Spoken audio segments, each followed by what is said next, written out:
Comment? Comme ceci maintenant. Restons debout maintenant avec la tête inclinée. Now I believe. Now I believe. All things are possible. Now I believe.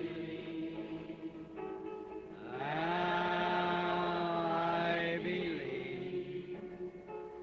Now I believe. All things are possible. Now I believe. Let's remain standing now with our heads bowed. Seigneur, que ce ne soit pas qu'un chant, mais que ce soit les profondeurs mêmes de notre cœur qui s'écrivent dans ce chant.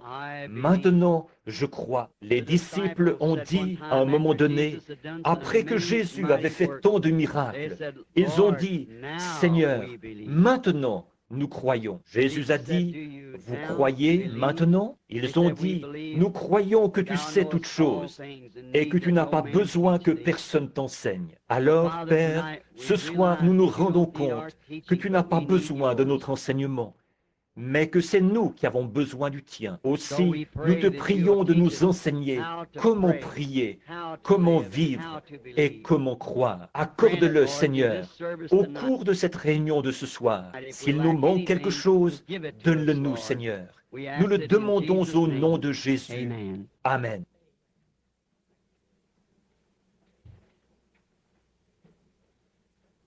Je sais que beaucoup d'entre vous sont debout encore ce soir. Et à l'extérieur, j'ai rencontré des groupes de gens qui disaient qu'ils n'avaient pas pu entrer.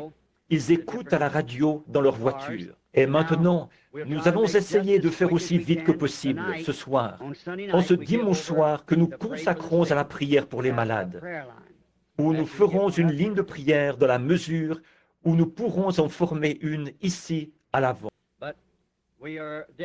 Mais ce service de ce soir, nous le consacrons à la prière pour les malades. Et je veux que vous vous affermissiez maintenant dans ces saints oracles de Dieu, dans la foi de cette heure, la foi.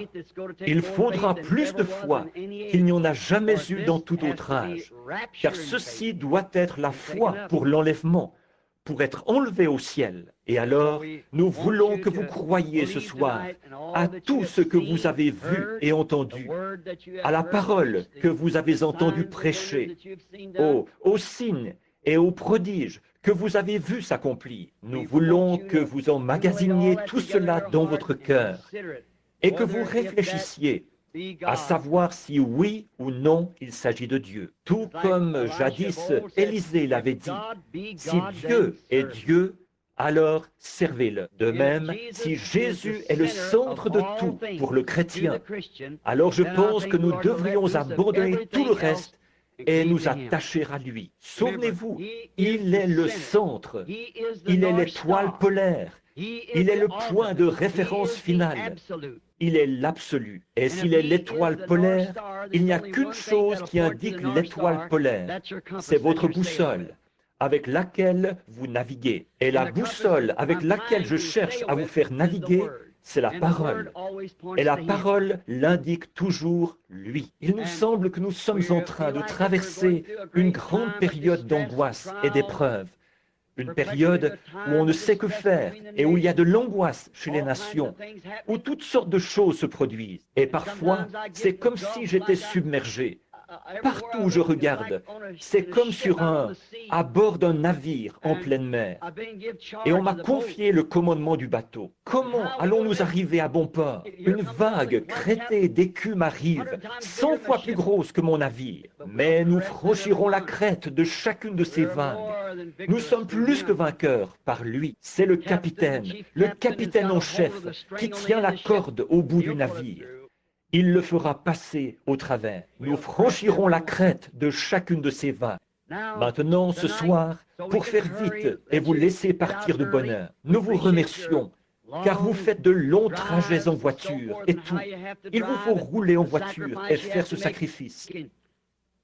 Voyez-vous, et à cause de ça, j'aimerais tant rester là, continuer à parler et à faire tout mon possible pour vous aider. Mais quand je suis ici, je m'efforce de transmettre vraiment tout ce que je peux pour apporter une aide pendant ce moment où nous sommes maintenant ici. Mais alors, si on donne aux gens trop de choses à la fois, ils ne les retiennent pas. On ne doit prendre qu'une chose et la tenir là, devant la personne, jusqu'à ce qu'elle la voie. Puis, une fois que ça s'est ancré solidement dans son cœur, alors enseignez-lui quelque chose d'autre. Nous avançons pas à pas, tout simplement. Alors, priez et prenez courage. Et maintenant, ce soir, ayez la foi pour la guérison. Je ne pense pas qu'il y ait le moindre doute dans votre esprit quant à l'époque où nous vivons. Je ne crois pas qu'il y ait un doute dans votre esprit quant à savoir si Dieu est au milieu de son peuple ou pas. Je crois que vous le croyez tous. Et il n'y a aucun doute là-dessus dans mon esprit à moi. Et je sais que les miens, mes amis, les amis de Christ, les enfants de Christ croient cela. Et je me réjouis énormément de voir, quand on sait qu'on a un message qui vient de Dieu et qu'on le transmet aux gens, de voir que les gens y réagissent bien. Alors, on regarde en arrière et on dit « Merci, Père ». Oh, quelle joie alors de voir les enfants manger le pain qui leur a été envoyé. Vous rendez-vous compte que c'est une vision d'il y a des années, ça, ici même, au tabernacle? C'est vrai, le pain de vie. Frère Neville, tu t'en souviens peut-être.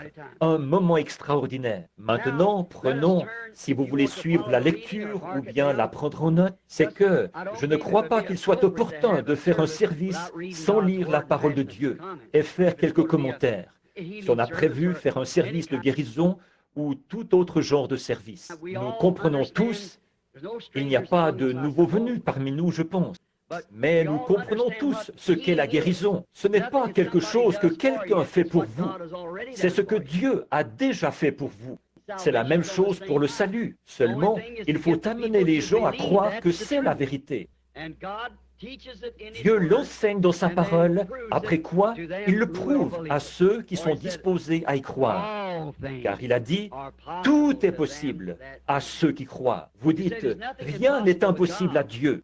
Vous croyez ça? Rien ne vous est impossible, à vous non plus. Car tout est possible à ceux, Dieu est une seule personne, à ceux qui croient, voyez? Donc, rien ne vous est impossible si vous pouvez seulement croire. Maintenant, dans 1 Roi, chapitre 17, je voudrais lire les 7 premiers versets si le Seigneur le veut.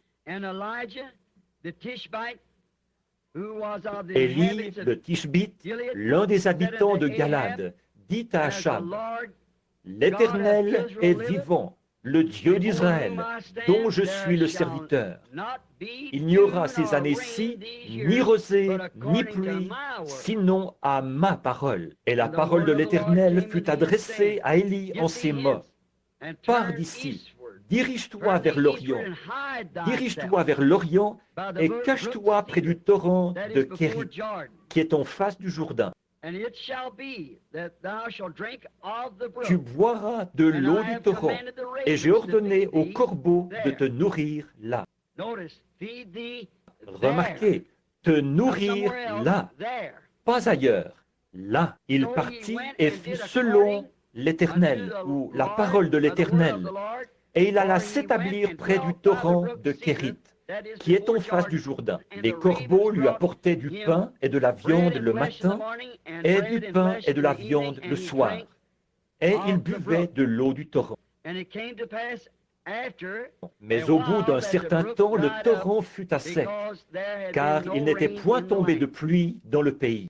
Que le Seigneur ajoute ses bénédictions à la lecture de sa parole. Et maintenant, ce soir, je voudrais tirer de là un sujet, ce que j'intitulerai « La nourriture spirituelle en sa saison ». Nous avons eu un enseignement sur rendre un service à Dieu ou essayer de lui rendre un service sans que ce soit le temps, la saison, le lieu ou la personne. Ceci, c'est la nourriture spirituelle au temps convenable. Ce prophète Élie, nous ne savons pas grand-chose sur lui, mais nous savons qu'il était le serviteur de Dieu pour cette heure-là. Et Dieu a utilisé son esprit qui était sur Élie à 3 reprises déjà. Et il promet de le faire encore à 2 reprises. À 5 reprises, c'est donc la grâce. Il l'a utilisé sur Élie, il est venu sur Élisée, une double portion de celui-ci. Il était sur Jean-Baptiste et il doit venir afin de faire entrer l'épouse des nations. Puis venir, avec Moïse, ramener les Juifs à la maison. C'est exact. Dieu promet d'utiliser l'esprit d'Élie à 5 reprises. Et il l'a fait à 3 reprises déjà. Maintenant, ce grand prophète, nous ne savons pas d'où il est venu. Nous savons qu'il était Tishbite. Mais comment il est venu? Nous ne savons pas grand-chose sur les prophètes. Nous ne savons pas d'où il venait. Il est très rare.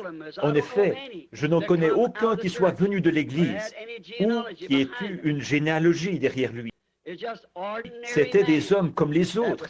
Ils étaient sans peur et souvent sans instruction.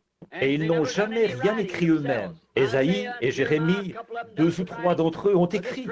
Mais ce grand homme qui était Élie n'a jamais rien écrit. Beaucoup d'entre eux n'ont pas écrit. Peut-être qu'ils ne savaient pas écrire.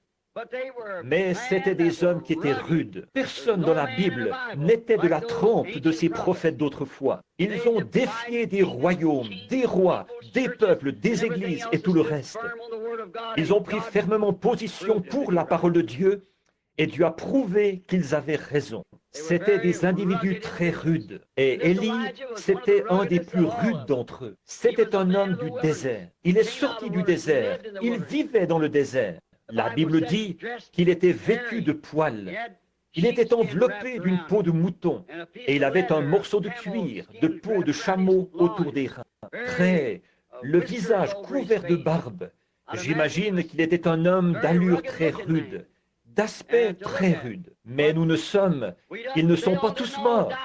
Ils ne sont pas tous morts. À l'époque du concile de Nicée, beaucoup d'entre vous, vous avez lu le concile de Nicée de l'Église primitive. Quand ils ont voulu en faire une organisation, dissoudre toutes les autres églises pour n'en former qu'une seule, quand ils ont tenu le concile de Nicée, des hommes rudes de la trempe d'Élysée sont sortis du désert et se sont présentés là. Ils se nourrissaient exclusivement d'herbes sauvages, des hommes très rudes. Mais les dignitaires, les gens de la haute, qui relevaient de Constantin et tout, ils les ont fait taire. Eux, du fait qu'ils étaient prophètes, ils savaient que le grain de blé de l'épouse Église devait tomber en terre, tout comme le grain de blé dont l'époux avait dû tomber en terre. Et il y est resté pendant 1000 ans. C'est pourquoi ils écrivent dans les livres aujourd'hui. Où est ce Dieu silencieux qui a pu rester là et regarder, voir des petits-enfants se faire tuer et des femmes se faire déchirer par des lions et rester assis dans les cieux sans dire un mot? Ils ne connaissent pas la parole.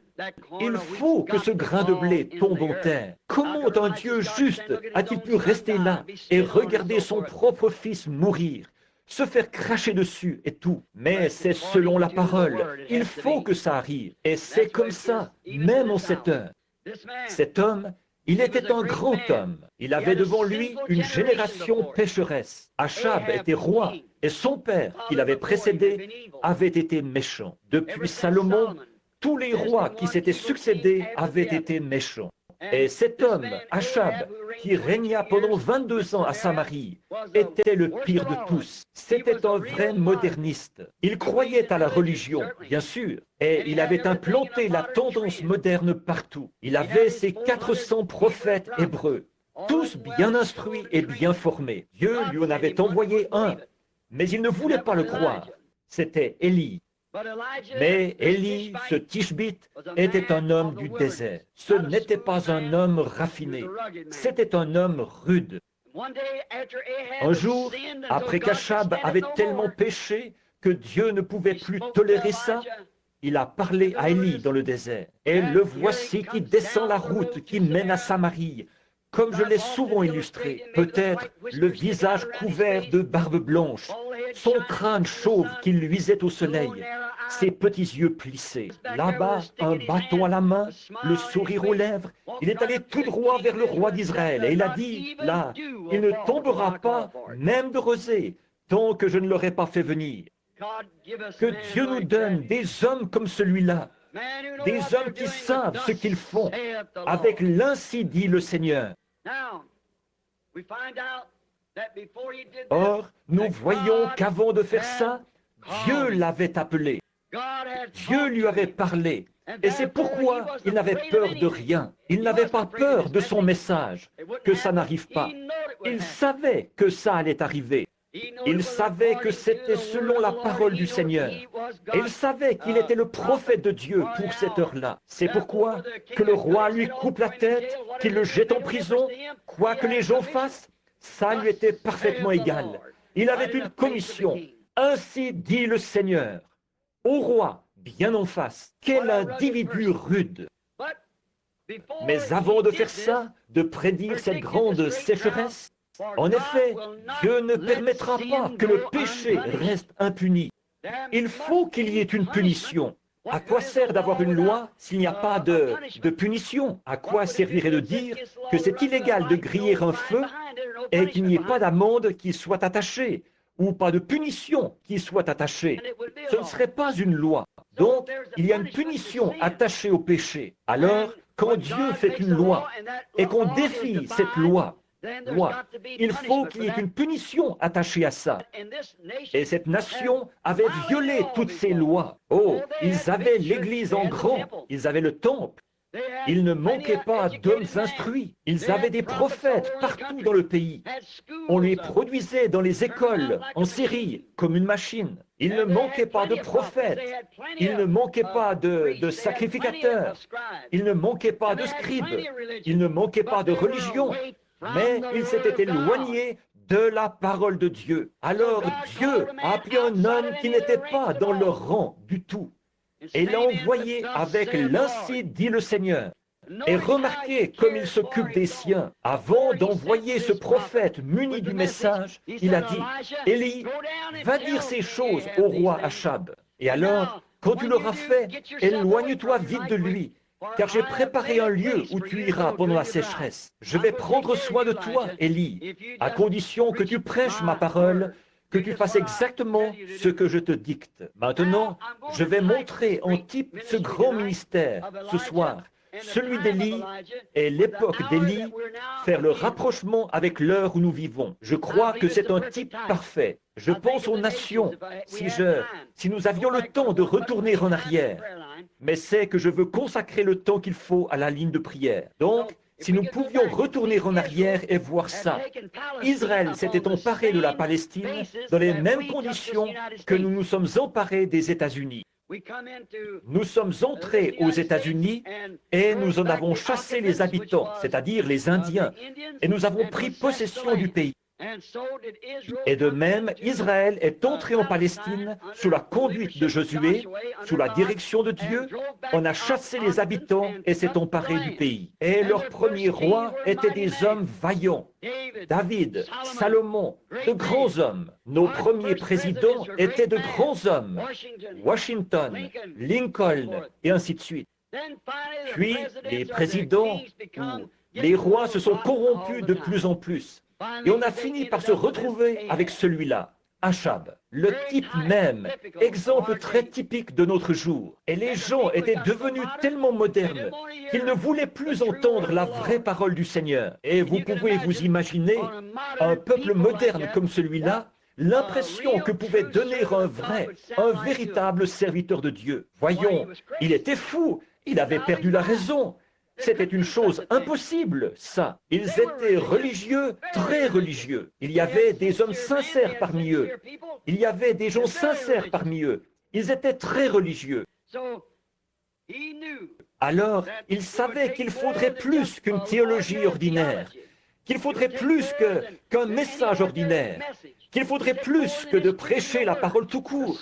pour ouvrir leur cœur de pierre. Il savait qu'il faudrait l'ainsi dit le Seigneur pour faire descendre ce jugement sur ce peuple-là. Il savait que quand il irait là-bas avec l'ainsi dit le Seigneur, et c'était effectivement l'ainsi dit le Seigneur, de rejeter ça signifiait le jugement. C'est ce que nous voyons à notre époque aussi.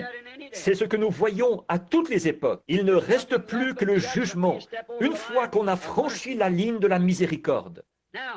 C'est ce type-là que je vais utiliser, Élie, comme type pour représenter l'Église aujourd'hui. L'Église d'aujourd'hui. Juste avant le jugement, il a reçu ce message. Élie, ce qu'il représentait, on a pris soin de lui sur le plan naturel, de sa nourriture naturelle, parce qu'il n'allait pas y avoir de pluie, là, selon la parole du Seigneur, pendant 3 ans et 6 mois, ou tant qu'Élie ne la ferait pas venir. Au moment où tu jugeras bon de prononcer la chose, Élie, c'est ce qui arrivera. C'est pourquoi il s'est avancé vers le roi, et il a dit, « Il ne tombera pas même de rosée tant que je ne l'aurai pas fait venir. » Ça, c'est toute une décharge, n'est-ce pas? C'est tout un message. Et maintenant, nous allons utiliser ce type pour représenter la sécheresse spirituelle d'aujourd'hui. Or, nous le savons tous, nous en sommes très conscients, qu'il y a une grande sécheresse spirituelle dans le pays aujourd'hui, dans le domaine spirituel. Et vous savez, cela a été prédit par les prophètes comme devant venir juste avant la seconde venue de Christ. Ils ont dit, il y aura une famine dans le pays, et ce ne sera pas seulement la disette du pain, mais d'entendre la parole de Dieu. Et ce jour-là, c'est maintenant, d'entendre la vraie parole de Dieu. Alors, ici, la sécheresse naturelle est un type de la sécheresse spirituelle. Le péché et l'incrédulité, à cause des faux docteurs et des modernistes dans l'Église, avaient amené sur ce lieu le jugement qui allait venir, qui approchait. Donc, ils avaient abandonné la parole de Dieu ainsi que son prophète pour se tourner vers une terminologie théologique moderne de la parole. Si vous remarquez, ici, c'est toujours précisément à ce moment-là que Dieu suscite quelque chose. En effet, il ne fait rien sans l'avoir d'abord révélé aux gens, et il le révèle toujours par ses serviteurs. Bon, mais Élie, pendant cette période-là, avait un lieu secret que Dieu avait prévu pour lui où il devait aller. C'est ça que nous voulons voir maintenant, juste avant de faire la ligne de prière. Élie avait un lieu secret qui lui avait été fourni par Dieu lui-même. Ce n'est pas du tout l'Église qui le lui avait fourni, ce n'est pas du tout le roi qui le lui avait fourni. Il ne se l'était pas procuré lui-même, mais c'est Dieu qui avait fourni un lieu secret à Élie, où il serait nourri pendant toute la période de sécheresse, où sa nourriture lui serait fournie jour après jour. Il n'avait pas à se demander ce qui allait arriver le lendemain, ni à se demander si la réserve allait s'épuiser. Dieu avait dit, « J'ai donné cet ordre aux corbeaux, ils te nourriront. » Quelle chose merveilleuse! Un type de notre lieu secret en Christ. Alors que le Conseil mondial et tout ce qui a cours aujourd'hui, ils disent, les jours des miracles sont passés. Les grandes puissances de Dieu ont été retirées des églises. Il semble qu'elles n'ont plus que tout ce qu'elles ont, c'est un airain qui résonne et une cymbale qui retentit. Nous savons que c'est la vérité, ça. Et l'apparence de la piété, tout en reniant ceux qui ont fait la force. Exactement la même chose que ce que David avait fait ce matin, avec les chars à bœufs. Ils étaient éloignés de la parole. Quand la parole leur avait été présentée et leur avait été transmise, ils n'en avaient pas voulu.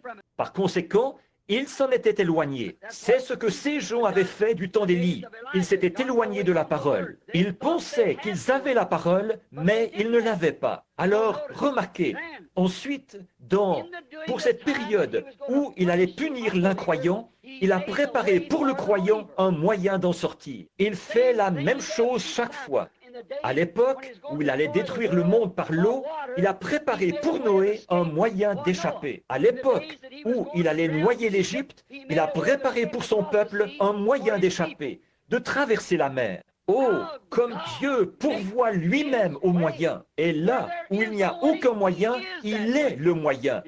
Il est le moyen. Or, nous nous rendons compte que nous avons à faire face à l'une des heures les plus importantes que l'histoire ait jamais connues. En fait, ce n'est pas l'ogive, avec ce missile luisant muni d'une ogive, que nous devons redouter. Ce sont les églises que nous devons redouter. C'est l'heure où nous vivons que nous devons observer. Maintenant, remarquez, mais Dieu avait préparé pour Élie un moyen d'échapper à cela. Et il a préparé pour ses enfants qui croient un moyen d'y échapper maintenant, d'échapper à la colère et à ces choses qui doivent venir. En effet, il serait injuste de la part de Dieu de juger ces gens, de faire venir sur eux une punition, de faire sombrer Sodome et Gomorrhe, d'envoyer Capernaum au milieu de la mer, de condamner ces générations-là, et Sodome et Gomorrhe, pour ensuite nous laisser, nous, faire la même chose impunément. Le jugement nous est assuré tout autant que le jugement leur était assuré. Or, nous remarquons que quand ces choses sont apparues, la tendance moderne de l'époque, alors Dieu, à cette époque-là, suscitait un homme, ou plutôt a suscité un homme pour lutter contre ces forces-là. Mais les gens ont refusé d'écouter. Ils pensaient qu'il était fou, qu'il avait perdu la tête, qu'il n'était qu'un vieux fanatique, une espèce d'imbécile sorti du désert, que la brousse avait en quelque sorte rendu fou. Et pourtant, il avait la parole du Seigneur. La parole n'est pas sérieuse dans ses déclarations. C'est ce qu'ils disent aujourd'hui. Oh, eh bien, la Bible, c'est un livre d'histoire. Je suppose que vous avez vu ça, ce qu'ils affirment maintenant. C'est qu'Ève n'a pas mangé la pomme. Elle a mangé un... C'était quoi déjà? Je crois... C'était un abricot. C'est ce qu'ils disent maintenant. C'était un abricot. Et puis, que Moïse, ce n'est pas du tout la mer Rouge qu'il a fait traverser aux enfants. C'est qu'il y avait un grand tas de roseaux là-bas, à l'autre bout de la mer, et il a traversé une mer de roseaux. Dans ce cas, comment se fait-il que l'eau, E-A-U, ait formé une muraille des deux côtés?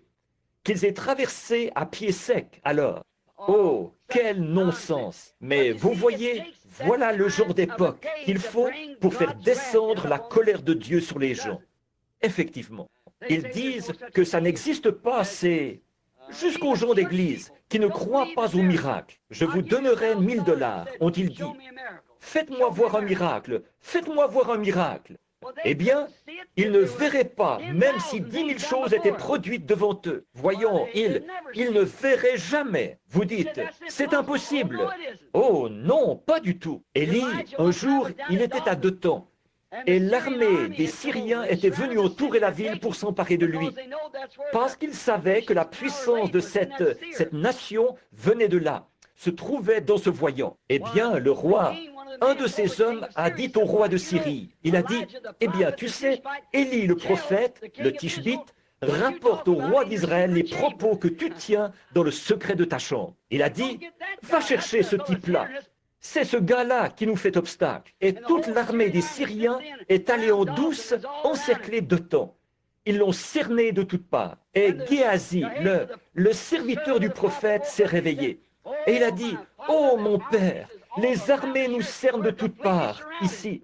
Nous sommes complètement encerclés. » Il a dit, « Voyons, ceux qui sont avec nous sont en plus grand nombre que ceux qui sont avec eux. » Voyez, Géasi a regardé autour de lui. Il a dit, « Je ne vois personne. » Il a dit, « Seigneur Dieu, ouvre les yeux de ce garçon. » Et ses yeux se sont ouverts.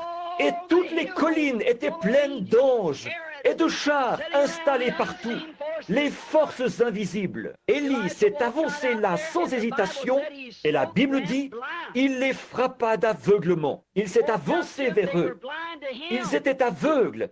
Ils ne voyaient pas que c'était lui. Il s'est avancé et il a dit, « Cherchez-vous Élie ?» Il a dit, « Oui, nous le cherchons. » Il a dit, « Venez, je vais vous dire exactement où il se trouve. » Et il les a conduits directement dans un guet-apens, à l'endroit précis où les armées sont sorties et se sont emparées d'eux. Donc la Bible dit, « Il les frappa d'aveuglement. » Ça règle la question. Et aujourd'hui, les gens sont tellement aveugles spirituellement, le Seigneur Dieu a beau descendre au milieu des gens, accomplir n'importe quoi, accomplir les choses qu'il a promises.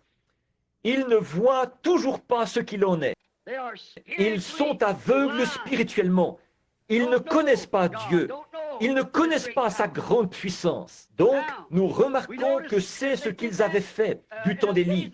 Et c'est ce qu'ils font encore aujourd'hui. Dieu les frappe d'aveuglement. Aujourd'hui, ils disent qu'il n'y a pas de miracle, que ça n'existe pas, que tout ça, c'est de l'émotion. Et ils avaient dit la même chose d'Élie, puisque quand celui-ci était enlevé et qu'Élisée l'a remplacé, un jeune homme qui était devenu chauve alors qu'il était encore jeune, les enfants couraient derrière lui et disaient « Vieux chauve, pourquoi n'es-tu pas monté avec Élie ?» Voyez-vous, ils n'y croyaient pas au départ, ces gens, malgré que tant de choses aient été accomplies.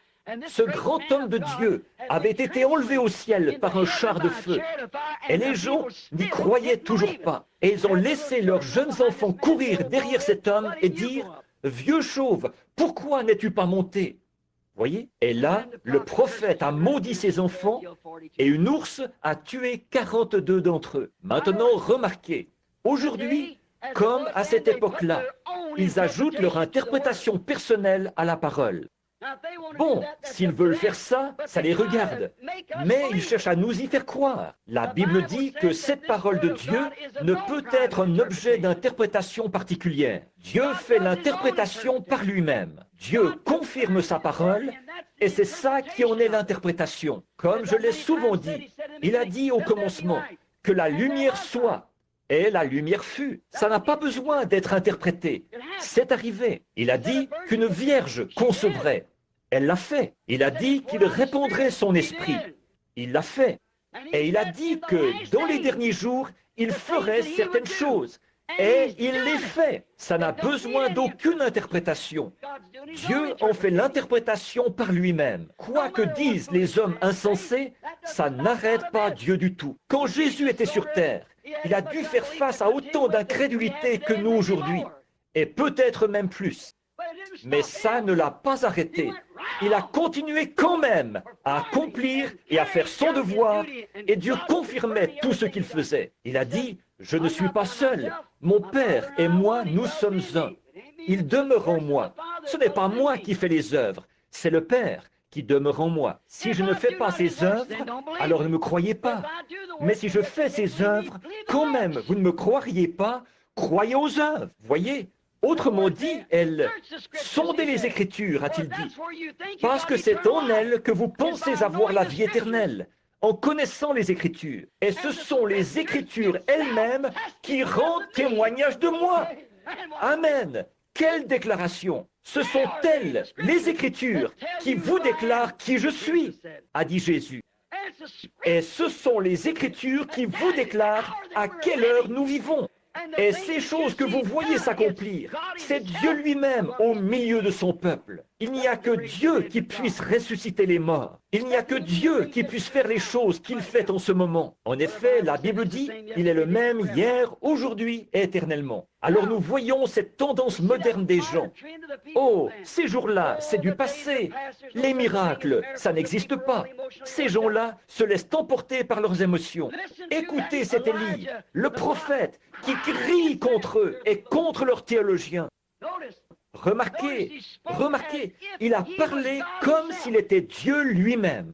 Élie a parlé comme s'il était Dieu lui-même. La rosée ne tombera pas du ciel tant que je ne l'aurai pas fait venir. Amen. Oui, monsieur, le prophète avait été tellement longtemps dans la présence de Dieu. Les prophètes de l'Ancien Testament ou de toute époque, quand ils vivent dans la présence de Dieu, jusqu'à ce qu'ils deviennent la parole, leur message est la parole elle-même. Et souvenez-vous, il a dit, « Ainsi dit le Seigneur ». Quand ces hommes avaient reçu ces messages de la part de Dieu et qu'ils devenaient tellement absorbés que leurs propres pensées, ça allait peut-être à l'encontre de leurs propres pensées, ils n'étaient peut-être pas capables d'y voir clair. Mais ils prononçaient la parole de Dieu. L'ainsi dit le Seigneur. Il n'y aura pas de pluie tant que je ne l'aurai pas fait venir. Oh, quelle déclaration! Il avait été dans la présence de Dieu et avait été confirmé de façon tellement parfaite. Et souvenez-vous, c'est aussi conforme à Amos 3:7. Le Seigneur, l'Éternel, ne fait rien sans l'avoir d'abord révélé à ses serviteurs les prophètes. Il a dit, il ne tombera pas de pluie. Il l'a d'abord, ils se sont moqués de lui. Ils le prenaient pour un fou, ce fanatique. Mais voyez-vous, il avait l'ainsi dit le Seigneur, qu'il n'allait pas pleuvoir. Et Dieu, avant de faire ça, il l'a révélé à Élie, son serviteur. Et il était un prophète confirmé, authentifié. Alors les gens auraient dû se repentir. Mais au lieu de ça, ils se sont moqués de lui. Ils ont dit, oh, nous ne manquons pas de pluie. Les réservoirs sont pleins.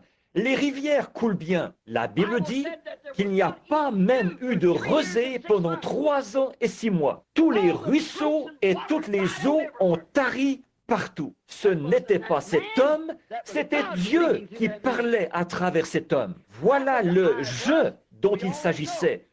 Nous le savons toujours. Alors, nous voyons que quand un homme envoyé par Dieu, prédestiné par Dieu, arrive avec le vrai, ainsi dit le Seigneur. Le message et le messager sont une seule et même chose. En effet, il est envoyé pour représenter l'ainsi dit le Seigneur, mot pour mot. Donc lui et son message, c'est la même chose. Un homme d'une dénomination qui est sous les auspices d'une dénomination, lui et l'Église sont un. Un théologien soumis à la théologie fabriquée par une dénomination, lui et son message sont un. Une église de théologie, un théologien, c'est exact. Ainsi, quand un homme arrive avec l'ainsi dit le Seigneur, lui et le message sont un. Quand Élie est arrivé avec l'ainsi dit le Seigneur, lui et son message sont devenus un. Tout comme Jésus, quand il est venu, il était la parole. Jean 1. Alors, la parole de Dieu et le messager de l'âge étaient une seule et même chose. Toujours. C'est vrai. Jésus était la parole qui avait été prophétisée. Il était l'accomplissement de ce que les prophètes avaient annoncé. Une vierge concevra et enfantera cet enfant. Au tout début, Dieu leur avait dit, il avait dit, la semence de la femme écrasera la tête du serpent, et celui-ci lui blessera le talon. Toutes ces prophéties avaient été données. David s'était écrié. Tous les autres prophètes, au fil des âges, avaient parlé de lui. Il était cette parole manifestée. Alléluia. Maintenant, voyez-vous où je veux en venir? Je vous ai parlé assez clairement ce matin. Ne voyez-vous pas l'autorité du Dieu vivant dans l'Église vivante, l'épouse? Les malades sont guéris, les morts sont ressuscités, les infirmes marchent, les aveugles voient. L'Évangile est proclamé avec puissance, car le message et le messager, c'est la même chose. La parole est dans l'Église, dans la personne. La parole de Dieu était en Élie, quand il s'est avancé là avec l'ainsi dit le Seigneur et qu'il a dit, il n'y aura pas de pluie. Ce n'était pas Élie, c'était Dieu en Élie. Je l'ai dit souvent, comme cette dame de la science chrétienne qui m'avait dit une fois, j'en ai parlé souvent de ça. Elle disait, Monsieur Branham, vous faites trop de cas de Jésus. J'ai dit, j'espère que c'est la seule chose dont j'aurai à rendre compte. Et elle a dit, vous essayez de le rendre divin. J'ai dit, il était divin. Elle a dit, oh, il était un prophète, il était un homme bon, mais il n'était pas divin. Et j'ai dit, eh bien, indiquez-moi un seul passage de l'Écriture qui déclare qu'il ne l'était pas. Elle a dit, dans le livre de Jean, il est dit qu'il pleura quand il est allé à la tombe de Lazare. Eh bien, j'ai dit, bien sûr qu'il pleura. Il était à la fois humain et divin. Il était un homme quand il pleurait. Mais il fallait qu'il soit Dieu pour ressusciter les morts. C'est vrai. J'ai dit, il était un homme quand il avait faim. Mais il était Dieu quand il a nourri 5000 personnes avec quelques petits pains et 5 poissons. C'est vrai, il était un homme quand il dormait à l'arrière d'une barque. Mais c'est Dieu en lui qui a pu apaiser les eaux. Pourquoi donc? Lui et son message étaient un. Il a dit, moi et mon Père, nous sommes un. Mon Père demeure en moi. Il était la plénitude de la divinité dans un corps. Je trouve que c'était vraiment saisissant l'autre jour, quand je présentais les 7 âges de l'Église. Tout d'abord, je n'arrivais pas à comprendre ça. Jésus était là, avec les... tout blanc, comme ça. Ça disait, ses cheveux étaient blancs comme de la laine. Je ne comprenais pas qu'un homme de 33 ans soit blanc comme la neige. J'ai appelé un bon théologien, un théologien pentecôtiste, un très cher ami. Eh bien, c'était frère Jack Moore. C'est un homme intelligent, brillant. Il a dit, frère Branham, c'était Jésus glorifié. C'était son aspect après qu'il avait été glorifié. Non, je ne pouvais pas croire ça. Non, j'ai dit, eh bien, frère Moore, merci. Je me suis retiré dans la pièce, là, et je me suis mis à parler à Dieu. J'ai vérifié les références dans ma concordance pour le retrouver dans Daniel, où il est dit, il s'avança vers l'ancien des jours, dont les cheveux étaient blancs comme de la laine. J'ai dit, Seigneur, je ne sais pas quoi dire. Et j'ai cette responsabilité. Or ça, c'était avant les... Souvenez-vous, avant que les 7 sceaux soient ouverts. Peut-être une année ou plus avant. Là, je priais, Seigneur, qu'en était-il? J'ai regardé, et là, debout devant moi, se trouvait un homme. C'était un juge, et il portait une perruque blanche. Les juges d'autrefois, des jours anciens, dans le temps, ils portaient une perruque blanche, pour montrer qu'ils étaient une autorité suprême. Donc, quand j'ai vu Jésus qui portait la perruque blanche, j'ai dit que ça confirme tout simplement cette vérité que nous connaissons, qu'il est l'autorité suprême. Dieu a attesté la même chose sur la montagne de la transfiguration en disant, « Celui-ci est mon fils bien-aimé, écoutez-le, l'autorité suprême. »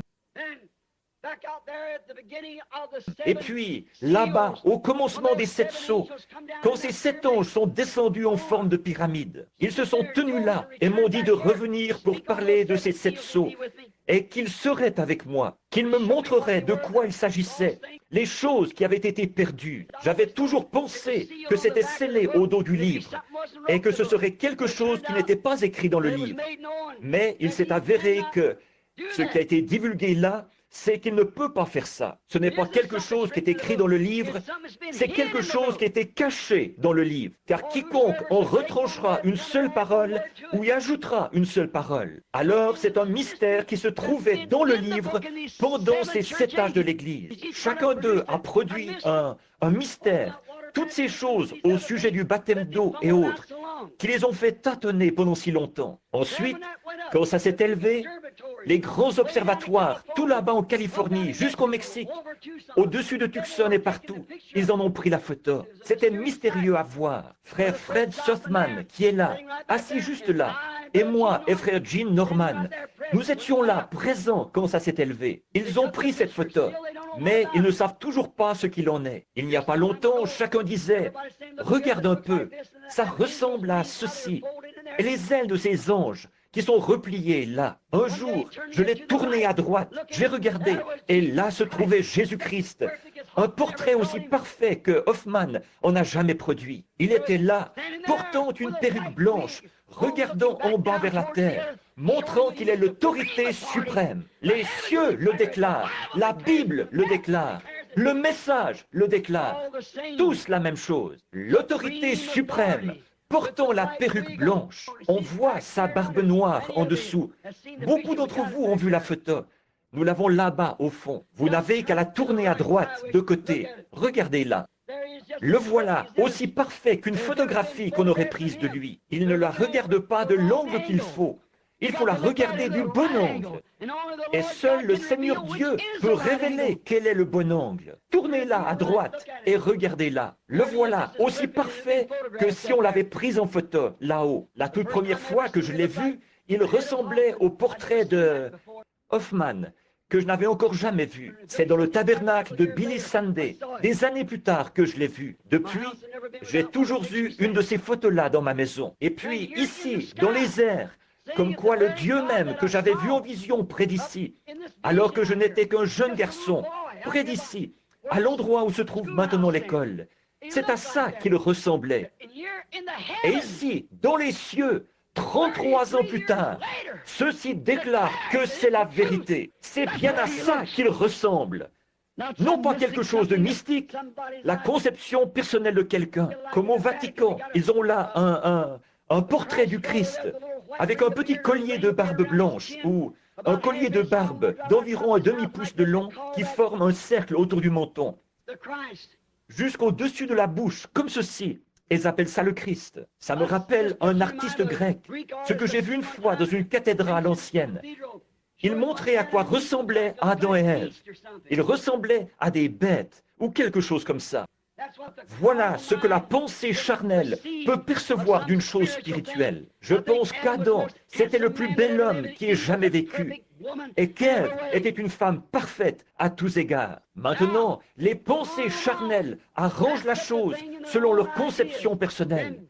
Alors Dieu fait descendre sa puissance, et par elle, il dévoile la chose. C'est exactement ça qui s'était produit ici du temps d'Achab. Donc nous voyons qu'Élie pouvait dire ça, parce que le message de l'heure est la parole de Dieu, le messager, le message et la parole, c'était exactement la même chose. Le prophète, la parole, le message, messager, message et message, c'était la même chose. Jésus a dit, si je ne fais pas les œuvres qui ont été écrites à mon sujet, alors ne me croyez pas. C'est bien. Tout homme et son message ne font qu'un. Voilà pourquoi aujourd'hui, ils ne croient pas qu'il faut faire les œuvres de Dieu. C'est parce qu'ils n'acceptent pas le message de Dieu. Ils ne croient pas le message. Mais pour ceux qui croient à l'heure de Dieu où nous vivons, ces choses sont de la nourriture cachée. Pensez un peu. Dieu a tellement bien caché la chose qu'il la regarde bien en face et ne la voit pas. De la même manière, Élie avait aveuglé l'armée des Syriens. De la même manière, Dieu aveugle l'incroyant pour qu'il ne voie pas la vraie, la véritable nourriture de l'enfant du croyant. C'est pourquoi ils appelaient Noé un fanatique. Il construisait une arche. Ses yeux étaient ouverts à la parole de Dieu et à la promesse. La chose même qu'ils appelaient du fanatisme, c'est ce qui a sauvé Noé et sa famille. Voyez-vous, la chose même, exactement, la chose dont les gens se moquent, c'est la chose que nous recherchons par la prière. La chose que les gens appellent folie, c'est ce que nous appelons grand. Ce que le monde appelle grand, Dieu l'appelle folie. Et ce que le monde appelle folie, Dieu l'appelle grand. C'est exactement ça qui est le contraste entre le vrai et le faux. Jésus-Christ est le même hier, aujourd'hui et éternellement. Souvenez-vous, il est entré dans son lieu secret selon le plan de Dieu, selon l'appel de Dieu et la parole de Dieu. Élie est entré dans son lieu secret selon la prescience, le plan de Dieu et l'appel qu'il avait dans sa vie, et selon la parole. Si ce n'est pas comme ça que nous y sommes entrés, je ne sais pas comment il se fait que nous y soyons. Et remarquez, avant que la sécheresse commence, Élie est entré dans ce lieu secret pour sa subsistance, un type qui correspond parfaitement. Avant que le jugement commence à frapper la terre, l'Église a déjà été appelée à sortir. L'épouse a déjà été choisie. Elle attend simplement, avant que le jugement s'abatte. Elle attend déjà. Elle mange la nourriture de Dieu. Elle jouit des bénédictions de Dieu. N'importe quel homme sensé saurait que nous nous dirigeons tout droit, que nous sommes à l'heure du jugement. Regardez, frère Banks, plusieurs d'entre vous, les hommes qui sont ici ce soir, vous étiez là-bas, sur cette montagne, ce matin-là. Et c'est de cette montagne que je veux parler dimanche matin prochain, si le Seigneur le veut. J'ai eu une grande révélation, quelque chose de plus, que j'ai de la peine à m'empêcher de dire ce soir. Mais voyez, et c'est vraiment continuel, tout le temps. Ces choses se produisent l'une après l'autre. Voyez, elles ne cesseront jamais de se produire. Car c'était ainsi dit le Seigneur. Vous tous ici, des milliers de gens, grâce aux bandes, m'ont entendu, alors que je me suis tenu là et que j'ai dit, ainsi dit le Seigneur. Il en sera ainsi et ainsi. Et même les journaux et les magazines ne peuvent pas faire autrement que d'en déclarer l'exactitude. Ils ne savent pas ce que ça veut dire, mais ils l'ont vu. Ils ne savent pas ce que c'est, mais ils l'ont vu. Une confirmation de la vérité de la parole. Nous nous tenions là, au bord de la rivière, le jour où cet ange du Seigneur est descendu, il y a 33 ans, ou c'était en 1933.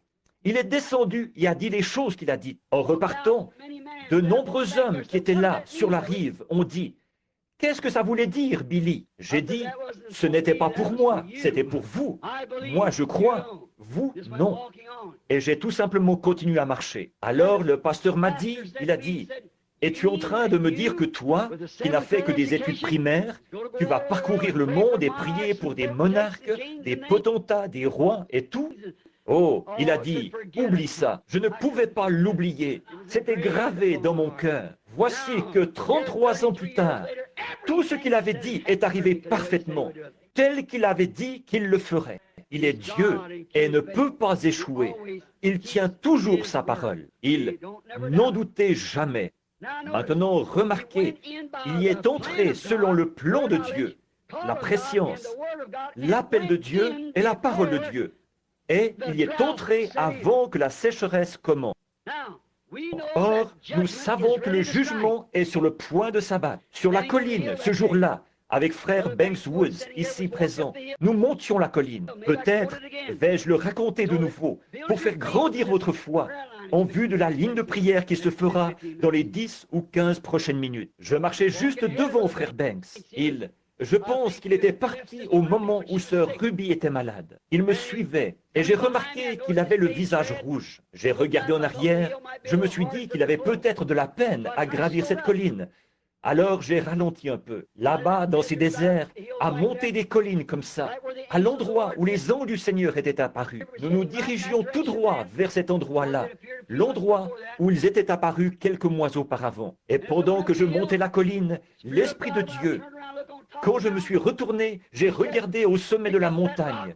Et il a dit, ramasse cette pierre et dis-lui, ainsi dit le Seigneur, d'ici quelques heures, tu vas voir la gloire de Dieu. J'ai tout simplement ramassé la pierre et j'ai dit, frère Banks, je ne sais pas pourquoi.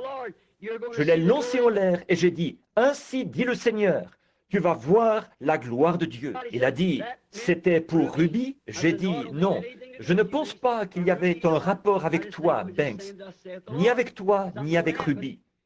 Je pense que ce qui a été dit là, c'est « Ainsi dit le Seigneur, il va se produire quelque chose ». Le lendemain matin, pendant que nous étions là, beaucoup d'hommes, je ne sais pas combien d'entre eux sont assis ici en ce moment, nous étions 12, 14 ou 15 assis là. Tout à coup, un ministre s'est avancé vers moi et m'a dit « Frère Branham », il a dit « Mon nom est un tel ». Il a dit « J'étais un de vos commanditaires en Californie ». J'ai dit « Je suis heureux de faire votre connaissance, monsieur ». Douglas McHughes. Il a dit, j'ai dit, je suis heureux de faire votre connaissance. Je lui ai serré la main. Il a dit, eh bien, je voudrais vous poser une question. Il a dit, Roy Robertson, qui est administrateur ici, frère Woods, Terry et Billy et frère McAnally, et je ne sais plus trop qui se trouvait là. Et il a dit, je voudrais vous demander quelque chose. Il a dit, est-ce qu'il arrive que le Seigneur vous donne des visions ailleurs comme ceci? J'ai dit, oui frère, mais je viens ici pour m'en éloigner en quelque sorte, pour me reposer. J'ai regardé autour comme ceci, et j'ai vu un docteur de forte corpulence qui le regardait. Il a dit, révérend McHughes, cette allergie qu'il y a dans votre œil va bientôt détruire cet œil. Je vous ai soigné pendant 2 ans, et je ne peux rien y faire. Je me suis tourné vers lui. J'ai dit, la raison pour laquelle vous m'avez demandé ça, c'est que votre docteur vous a dit l'autre jour qu'il y a cette allergie dans votre œil. C'était au milieu du jour, vers 11 heures, et il portait des lunettes de soleil. Et j'ai dit, la raison, vous ne les portez pas à cause du soleil, mais à cause de votre œil. Il vous a dit que vous alliez perdre cet œil. Et il s'est mis à pleurer. Il a dit, c'est exact. Je me suis retourné pour continuer à circuler. J'avais une pelle à la main. Et j'ai regardé. Je l'ai vu qui se tenait là en me regardant. Les yeux, tout ce qu'il y a de plus clair. J'ai dit, mais ainsi dit le Seigneur, vous n'allez pas perdre cet œil. J'étais à la chasse avec lui l'automne dernier. Il voyait mieux que moi et que tous ceux du groupe. Jamais il. Et j'ai vu une dame âgée qui descendait son bas et soulevait un côté de sa jupe. Elle a dit, mon fils, si tu vois frère Branham, dis-lui de prier pour mes pieds. Et j'ai regardé ça. Il y avait là des petites, on aurait dit des petites tumeurs qui pondaient sur ses pieds partout. J'ai dit, votre mère est une dame aux cheveux gris. Mon fils, vous voyez, avant que vous partiez, elle vous a dit, si vous me voyez, de me demander de prier pour ses pieds. Elle a des espèces de petites tumeurs qui pondent partout sur ses pieds. Il a failli s'évanouir. Il a dit, c'est la vérité. J'ai dit, dites-lui de ne pas s'inquiéter. Tout ira bien. Je me suis mis à circuler. Alors j'ai entendu la voix de Dieu parler, dire, sauvez-vous vite. Roy Robertson se trouvait là. Je savais que c'était un ancien combattant. Alors j'ai mis ma main sur son épaule. J'ai dit, frère Roy, mets-toi à l'abri au plus vite. Il a dit, qu'est-ce qu'il y a? J'ai dit, sauve-toi, mets-toi à l'abri. Et je me suis mis à circuler. J'ai déposé ma pelle. Je me suis retourné. J'ai ôté mon chapeau. Et il est arrivé. Voilà, la gloire de Dieu est descendue dans un tourbillon qui a fracassé la paroi de la montagne, comme ça, avec une déflagration qui a fait trembler le lieu, comme ça. Il a coupé le sommet des buissons, juste à environ 3 ou 4, 5 pieds au-dessus de ma tête. C'est remonté en prenant la forme d'un entonnoir, comme ça. Il y a eu une autre déflagration. C'est revenu 3 fois. Puis, quand c'est reparti, la 3e fois, frère Banks est venu vers moi. Il a dit, c'est de ça que tu parlais? J'ai dit, oui. Il a dit, qu'est-ce que c'était? J'ai dit, Dieu apparaît dans les tourbillons. Je ne savais pas s'il voulait que je le dise aux gens ou pas. Alors, je suis reparti et j'ai prié un peu. Alors, il m'a dit que je pouvais le leur dire. J'ai dit, c'est le jugement qui frappe la côte ouest. Regardez là aujourd'hui. Regardez ce qui est arrivé. Quelques heures après, l'Alaska a été englouti. Et maintenant, tout est en train de sombrer. Nous entrons dans le jugement. La miséricorde a été repoussée. Mais grâce soit rendue à Dieu. Nous avons de la nourriture cachée, de la nourriture spirituelle. Nous vivons de la bonté et de la miséricorde, de la révélation de Jésus-Christ en ces derniers jours, alors qu'il confirme sa personne au milieu de son peuple. Amen. Ils sont entrés. Élie est entré avant que la sécheresse commence. Dieu merci, nous sommes entrés avant que le jugement commence. C'est maintenant le temps de sortir et d'entrer, de sortir de ces organisations et d'entrer en Christ. Le temps de sortir et d'entrer pour tous les vrais croyants. Alors, il a été appelé et il est resté à l'intérieur.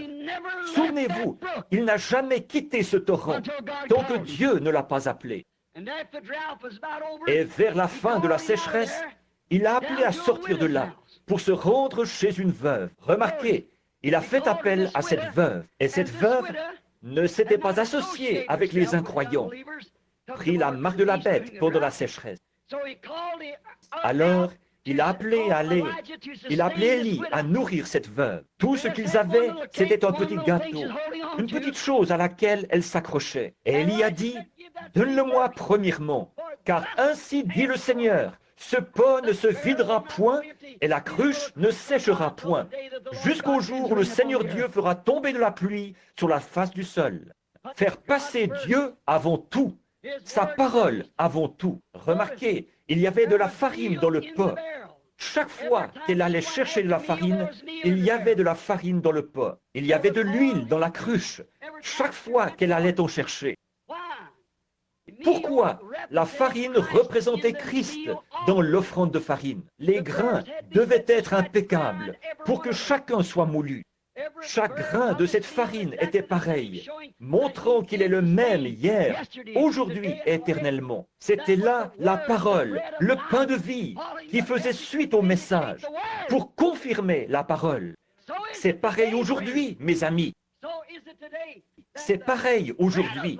Le pain de vie dont les enfants se nourrissent fait suite au message de Dieu, afin de les nourrir pendant la période de la sécheresse. Et s'il était en notre présence aujourd'hui, et s'il était en notre présence maintenant même, il se comporterait et il ferait exactement la même chose que ce qu'il avait fait à l'époque où il était dans une chair, ici sur terre. L'épouse fait partie du mari. L'Église est pareille à Christ. Vous ferez, vous aussi, les œuvres que je fais. Et c'est la parole qui les faisait. Il nous a dit que nous ferions, nous aussi, les choses que lui, il avait faite. Là encore, nous remarquons, si la parole est en nous et qu'elle est venue à nous comme elle l'avait fait dans le cas d'Élie à cette époque-là, elle accomplira la même chose que ce que lui, il avait fait. Il allait se nourrir des choses secrètes de Dieu qui sont cachées au monde. Oh, là encore, c'est ce qui fait que le message et le messager sont un. La nourriture spirituelle est prête, maintenant en sa saison. Et vous pouvez, chacun de vous, avoir cette nourriture si vous le désirez. Si vous êtes disposé à vous détacher de toute l'incrédulité de cette heure, si vous êtes prêt à entrer en Christ, à entrer dans sa promesse, et rappelez-vous les promesses qu'il a faites dans Malachie 4, dans Luc 17, 30, et aussi dans Jean 14, 12, et dans combien d'autres passages de l'Écriture où il est fait mention, Joël 2, 38, et tout ce qu'il ferait, ou plutôt 2, 28, ce qu'il ferait dans ces derniers jours, est ce qui a été dit par le prophète, qu'il y aurait de la lumière dans ces derniers jours, quel effet elle aurait, ce qu'elle produirait, toutes les Écritures qui annonçaient ces derniers jours. Et il s'agit de Christ. Si vous pouvez vous cacher dans cela maintenant, dans ce lieu secret, vous pourrez manger et voir la bonté et la miséricorde de Dieu. Si vous êtes malade, il y a là la guérison. Vous vous souvenez quand Élisée, plus tard, avait fait descendre, après cette offrande de farine qu'il avait eue, Christ, et dont il avait nourri la famille de cette veuve. Remarquez, plus tard, quand il a fait descendre le feu des cieux et tout, et qu'il a prouvé qu'il avait été envoyé par Dieu, l'esprit du prophète. Remarquez, dans le désert, quand il était couché sous le genêt, un ange est descendu avec ce même genre de farine. Il a fait cuire des gâteaux et l'en a nourri. Un peu plus tard, il l'a de nouveau fait dormir, puis il l'a réveillé. Et il y avait encore des gâteaux de farine cuits qui l'attendaient là. Et avec la force que lui donnèrent ces gâteaux, il marcha 40 jours. Gloire à Dieu, il est le même hier, aujourd'hui et éternellement. Oh, combien nous l'aimons! La nourriture spirituelle en sa saison. Il n'est pas bien de prendre le pain des enfants et de le donner aux chiens. N'est-ce pas que Jésus a dit la même chose à la syrophénicienne? Il avait été envoyé vers les siens, c'est vrai. Et voilà vers qui il est venu. Il n'est jamais allé vers les gens des nations. Et maintenant, aujourd'hui, il visite les gens des nations, à leur époque à eux. Et il n'est pas bien, vous dites, comment se fait-il que le message ne va pas là-bas, dans ces lieux grandioses, ces grandes croisades, comme au sein des dénominations? Ce n'est pas leur nourriture. Ce n'est pas la nourriture de la prétendue Église. C'est la nourriture de l'épouse. C'est la nourriture spirituelle en sa saison. Eux, ça leur donnerait mal au ventre. C'est trop riche pour eux. Voyez, on ne peut pas. Par contre, pour les enfants, c'est le pain, c'est la vie, c'est Jésus-Christ, le même hier, aujourd'hui et éternellement. Il va se faire trop tard si nous ne commençons pas la ligne de prière maintenant. Alors, inclinons la tête un instant. Dieu bien-aimé, la nourriture au temps convenable, la nourriture spirituelle, quelque chose dont le monde ignore tout. D'entendre notre Seigneur dire, ce soir-là ou ce jour-là, là-bas à Samarie, le lieu même où Élisée s'était avancé et avait dit, eh bien, il ne tombera pas de rosée tant que je ne l'aurai pas fait venir. Voici que Jésus se tenait là, en train de dire à ses disciples. Il disait, Maître, pourquoi ne manges-tu pas? Il a dit, j'ai nourriture que vous ne connaissez pas. En vérité, Seigneur, sa nourriture était de faire la volonté de Dieu et de voir les œuvres de Dieu manifestées en son heure. Il était là pour veiller à ce que cela soit fait. Je ne fais rien sans que mon Père me l'ait d'abord montré. Ce que le Père me montre, je le fais. Et Père, c'est pareil aujourd'hui. L'Église, le vrai croyant, le corps des croyants, a accès à la nourriture spirituelle, dont ceux des dénominations ignorent tout. Le monde ignore tout de cette nourriture, Père. Mais ton Église, ton peuple, l'épouse de ton Fils, elle l'aime. Nous avons accès à la guérison de notre corps quand les médecins ont échoué. Nous y avons accès. C'est l'une des nourritures de Dieu qu'il a donnée à son Église et qu'il a promise pour les derniers jours à ses enfants qui croient. Père, aide-nous à être des enfants qui croient, car tout est possible aux croyants. Accorde-le, Dieu bien-aimé. Nous le demandons au nom de Jésus. Amen. Je crois que Billy m'a dit qu'ils ont distribué des cartes de prière. Si quelqu'un veut bien me dire quelle est la lettre qui se trouve sur la carte de prière, c'est tout ce que je veux savoir. C. Très bien. Prenons C. 1. Pour commencer à former notre ligne. Voyez-vous? Bon, il se peut qu'elle soit un peu partout. Maintenant, si tous... Eh bien, voyez-vous, je vais essayer. Je ne sais pas si nous pouvons le faire ou pas. Ou, sinon, nous pouvons juste appeler les gens dans l'auditoire. Vous resterez tranquillement assis. N'importe, ça m'est égal. Si vous préférez venir ici, sur l'estrade, ou être appelé dans l'auditoire, ça m'est égal. L'un ou l'autre. Je compte entièrement sur le Saint-Esprit. Je compte sur lui pour qu'il défende cette parole que j'ai prêchée. Frère George Wright, j'y crois. Quand j'étais encore tout jeune, j'allais chez toi. Il y a bien des années de ça. J'écoutais ce vieil engoulevent perché sur l'arbre. Je crois toujours le même message. Je crois que c'est toujours le même. Très bien. Je vois qu'ils font de la place ici pour former une ligne de prière. Très bien. Carte de prière C, numéro 1, 2, 3, 4, 5. Approchez-vous en premier et placez-vous juste ici. Si vous ne pouvez pas vous lever, vous n'avez qu'à lever la main. Quelques-uns viendront vous transporter. Qu'est-ce qu'il y a? Oui, oui. Carte de prière C, 1, 2, 3, 4, 5. Et maintenant, remarquez, vous qui n'avez pas de carte de prière. Or, il y a très très longtemps que je n'ai pas fait une ligne de prière de ce type. Combien se souviennent de ma commission au moment où nous avons construit le tabernacle ici? Il a dit, fais l'œuvre d'un évangéliste. Il n'a pas dit que j'étais un évangéliste. Il a dit, fais l'œuvre d'un évangéliste. Voyez-vous? Car l'heure viendra où il y aura un changement. Cette heure arrive. Très bien. Or, là-dessus, on ne peut pas mélanger 2 ou 3 ministères différents, être pasteur et évangéliser en même temps. On ne peut pas être un prophète et peut-être un pasteur en même temps, voyez-vous, parce qu'on a des fonctions différentes, un ministère différent. Par contre, le Seigneur m'a fait part de ce que je devais faire dans mon message. Mais là, il a dit, fais l'œuvre d'un évangéliste, remplis bien ton ministère, car l'heure viendra où ils ne supporteront pas la saine doctrine. C'est bien ce qui arrive maintenant. Toutes les églises dénominationnelles m'ont rejeté. Elles ne supportaient pas la saine doctrine, mais au gré de leurs propres désirs, ils mettront en place leur propre docteur. Et ce ne seront plus que des fables. Et ils feront de grandes choses, des exploits, comme Jambres et Jannes, qui s'opposèrent à Moïse. Mais leur folie sera manifestée. Voyez? Voyez? Très bien. Des imitations. Vous voyez comment Jambres est Dieu dans le ciel, le sait. Ça se trouve juste là, dans cette pierre, à l'angle du tabernacle, depuis 1933. C'est écrit sur une page de Bible. Ça se trouve juste là. Regardez comment ils ont procédé.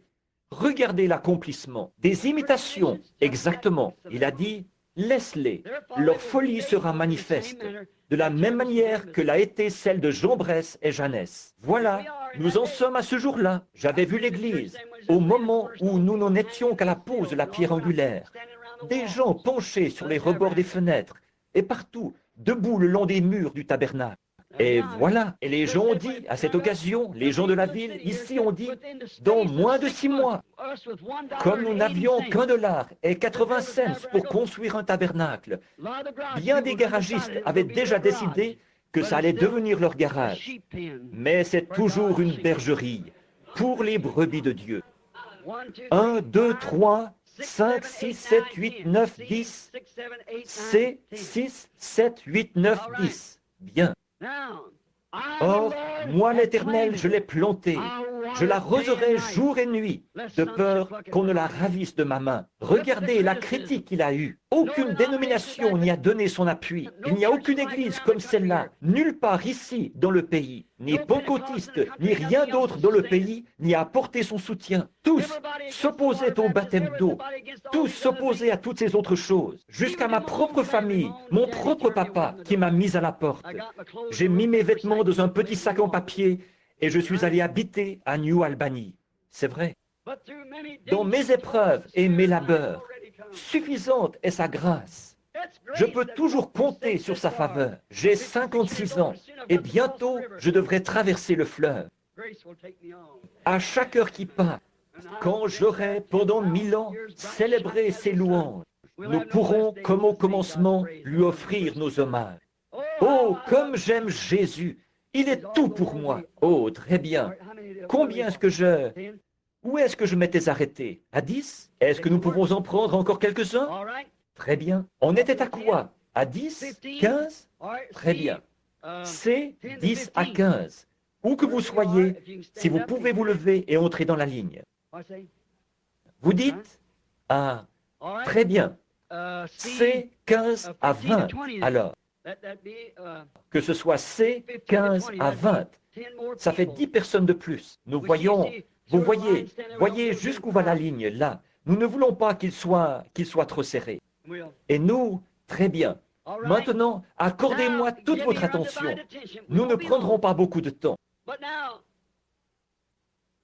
Mais maintenant, oh, quelle heure, quel moment!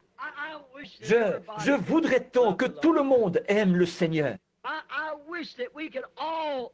Je voudrais tant que nous puissions tous en arriver là, prendre conscience du potentiel de cet instant. Essayons. Accordez-moi donc votre attention. Qu'est-ce que nous essayons de faire ici? Nous mettons la parole de Dieu à l'épreuve. Élie a fait la même chose. Il est monté sur la montagne, une fois qu'il savait qu'il était envoyé par Dieu pour le faire. Maintenant, montrons qui est Dieu. Le Dieu qui répondra par le feu, c'est celui-là qui sera Dieu. Et les païens se faisaient des incisions. Oh, ils disaient, mais bien sûr que non. Les païens savaient que le feu n'allait pas tomber. Alors il criait et s'emballait. Par contre, Élie, lui, il savait que le feu allait tomber, parce qu'il avait eu une vision de la part du Seigneur. Vous dites, il avait une vision? Oui, monsieur. Quand il a eu tout mis en place, il a dit, Seigneur, j'ai fait tout ceci sur ton ordre. Ensuite, le feu s'est mis à tomber. Quand on observe la parole de Dieu à la lettre, alors c'est à Dieu de s'occuper du reste. Tout ce qu'il vous demande, c'est de présenter cela. Et assurez-vous bien que vous avez été appelé à présenter cela. Voyez? Si oui, il s'occupera du reste. Maintenant, ici, il y aura des gens qui passeront dans cette ligne, pour qui je prierai. Bon, là, vous êtes alignés presque jusqu'au mur. Très bien, pour commencer la ligne.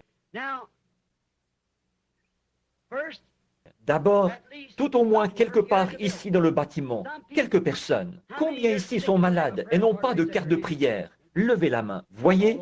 Partout. Or, vous savez que si notre Seigneur, et je crois qu'il le fera, s'il est le même hier, aujourd'hui et éternellement, il a fait des lignes de prière. Les gens venaient à lui, de grandes files de gens, des foules. Il les touchait, les bénissait. À un moment donné, il s'est arrêté et il a dit, « Qui m'a touché ?» Il a promené les regards. Il a dit à une femme pourquoi elle l'avait touché. Il a déclaré que sa perte de sang s'était arrêtée, que sa foi l'avait guérie. Qu'est-ce qui se serait passé si elle s'était retournée et avait dit, « Eh bien, je ne sais pas, Seigneur, ça fait longtemps que j'ai ça. » Ce ne serait pas arrivé. Non, ce ne serait pas arrivé.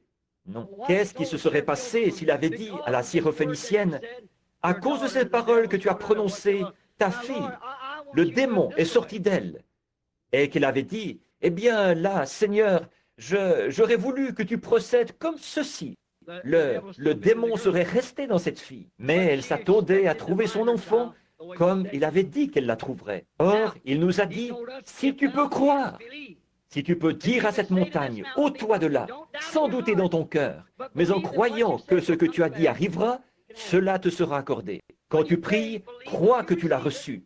Cela te sera donné. » Quelle promesse! Maintenant, l'homme qui prêche un évangile social ne croit pas du tout à ça. Il s'approcherait de la porte, regarderait à l'intérieur ou resterait là et dirait « Eh bien, ce n'est qu'une autre bande d'exaltés » et s'en irait. Voyez?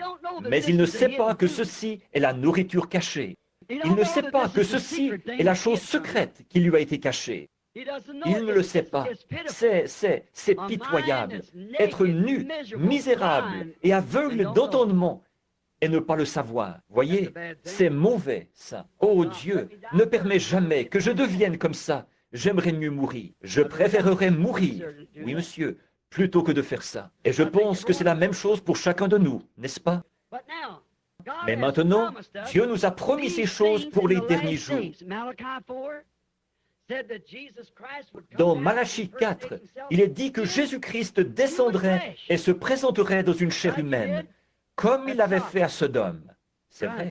Et il est dit que le monde serait dans un état sodomite. Et il est dit, il en sera de même. Le Fils de l'homme se révélera en ce jour-là. Voyez-vous, cet homme qui était descendu sous la forme d'un homme, c'était Elohim, auprès d'Abraham, avant la venue de ce Fils promis.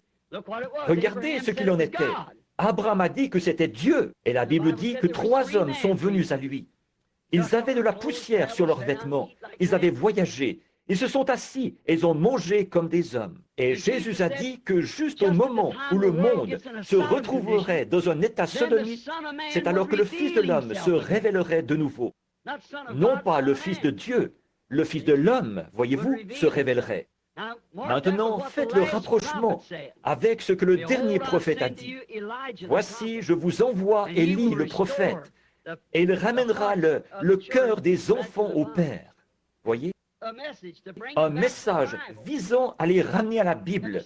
Et le Fils de l'homme se révélera en ce jour-là. Et en ce jour-là, où sonnerait le dernier âge de l'Église, le 7e ange, les mystères de Dieu devaient être divulgués en ce jour-là. Les 7 sceaux seraient rompus. Les mystères de toutes ces églises et de toutes ces choses, comment elles sont arrivées et ce qui s'est passé.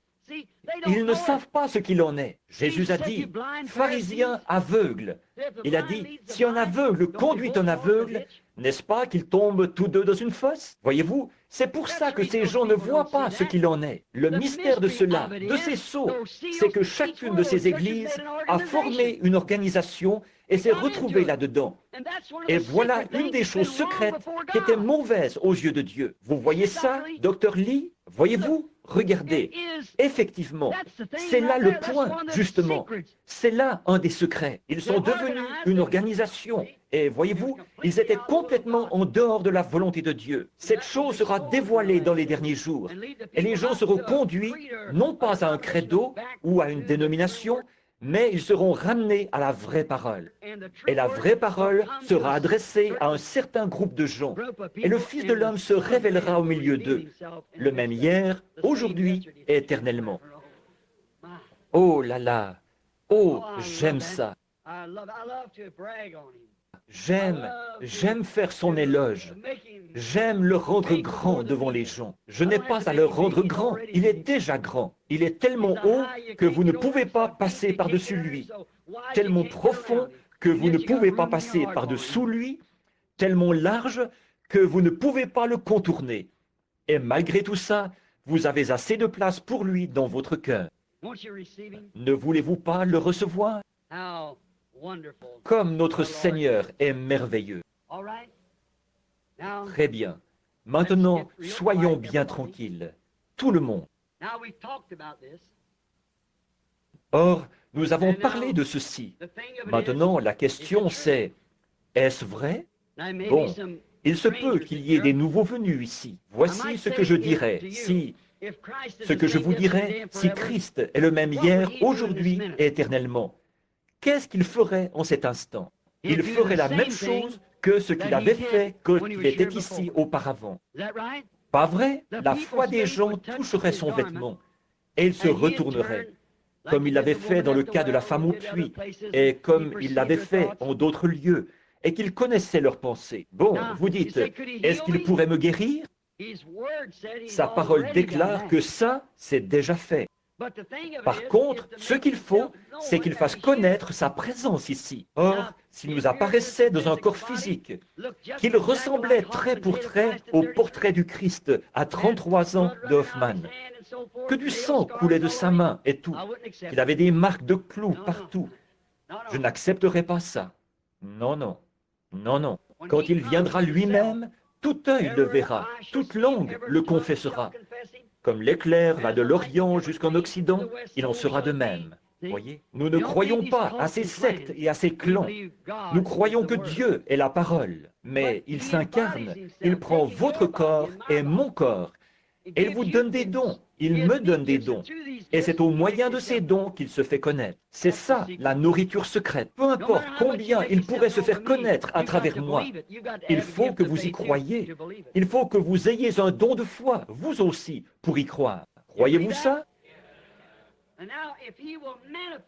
Et maintenant, s'il se manifeste de cette manière-là, est-ce que vous croirez en lui? De tout votre cœur, vous croirez en lui? Oh, comme c'est merveilleux! Je l'attends, tout simplement. J'attends de voir ce qu'il dira. Voici un homme, ici. Je ne l'ai jamais vu de ma vie, à ma connaissance. Il semble être un homme bien robuste, en bonne santé. Et il l'est probablement. Je ne sais pas. Mais il se tient là. Bon, je pourrais aller imposer les mains à cet homme et prier pour lui, lui demander s'il croirait. Il pourrait se tenir ici et me dire, je voudrais que vous priez pour un tel.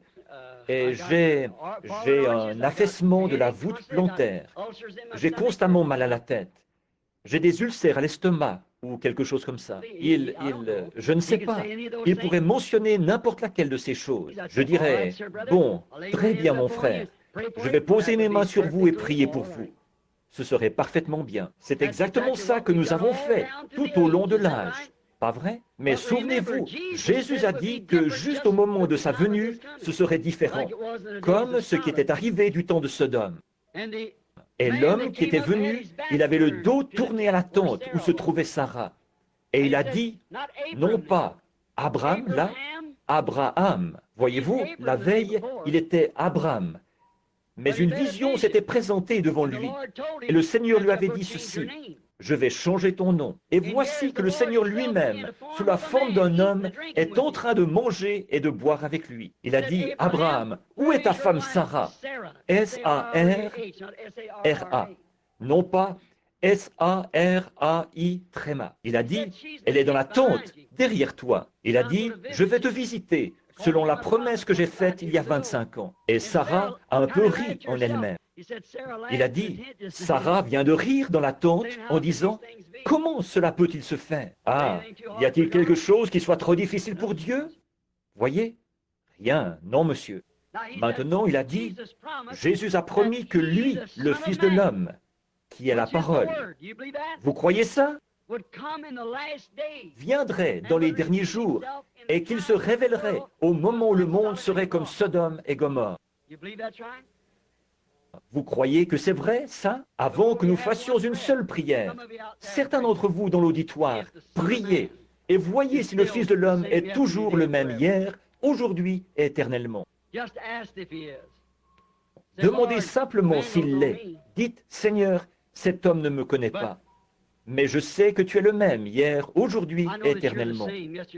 Voyez s'il vous dira ce qu'il en est. Oui, monsieur. Maintenant, levez la tête un instant.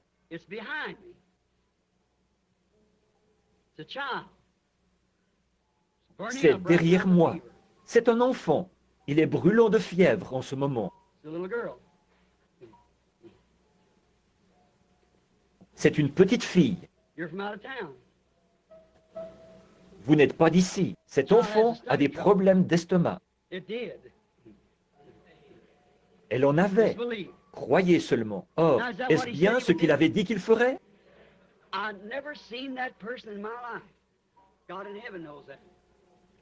Je n'ai jamais vu cette personne de ma vie.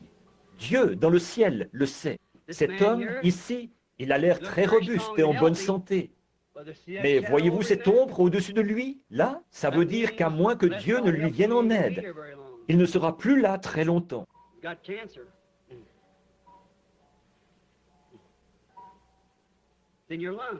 Il a un cancer. Le cancer se trouve dans votre poumon. Now the Son of Man is here. Maintenant, le Fils de l'homme est ici. Il a un fardeau sur son cœur pour un petit garçon, un petit enfant. Pas vrai? You believe God can tell me what's Vous wrong croyez with que that Dieu child? peut me dire ce qui ne va pas chez cet enfant? Il le peut. He has little blackout Il a des spells like petites a pertes form de of connaissance. epilepsy. C'est comme une forme d'épilepsie. Il vient d'en avoir une tout récemment. C'est exact, ce matin. Vous croyez que vous allez rester en vie pour élever ce garçon et qu'il ira bien? Where's Charlie Cox then?